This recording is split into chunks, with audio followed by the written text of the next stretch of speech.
We're in Koch's cellar, which, as you can see, is pretty phenomenal. The DRCs are right on the front left as you walk into the cellar, and then as you progress, he has the Burgundies on the left-hand side and the Bordeaux on the right-hand side. So we start here on the right with Lafite, and we have more DRC and the large format DRCs on the left. Mouton on the right-hand side, again more red Burgundy with the Jaillet Magnums on the left-hand side. Petrus on the right-hand side, other Bordeaux from Pomerol and Saint-Emilion, and white Burgundy on the left-hand side, the Latour on the right-hand side. If there's a wine which you think you must drink, it's probably in this collection.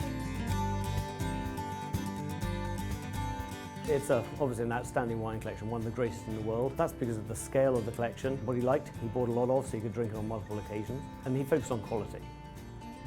There are so many highlights in Bill's collection. Haut-Brion from 59, 61 and 89. Lafite 53, 59 and 61.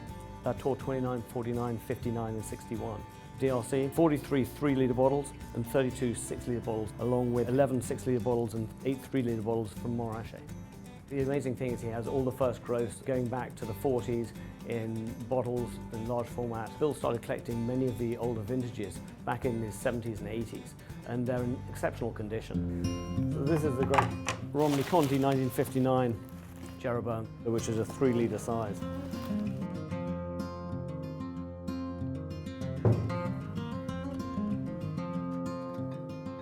This is a Margot 45.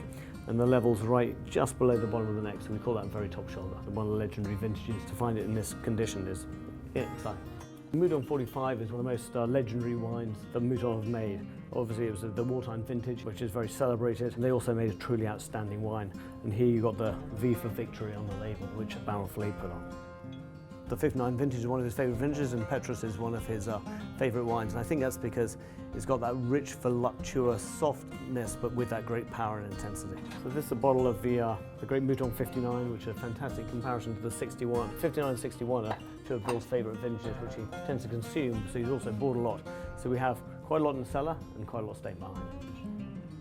It's an impressive cellar by every measure, in terms of the wines, the building, the features, but ultimately it makes me thirsty. I think wine collecting, I'm sure Bill would agree, is there really to facilitate enjoyment, and the enjoyment comes when you get a corkscrew, you invite your friends around and you share the wine. It's a means to the end, and the end is pulling the cork.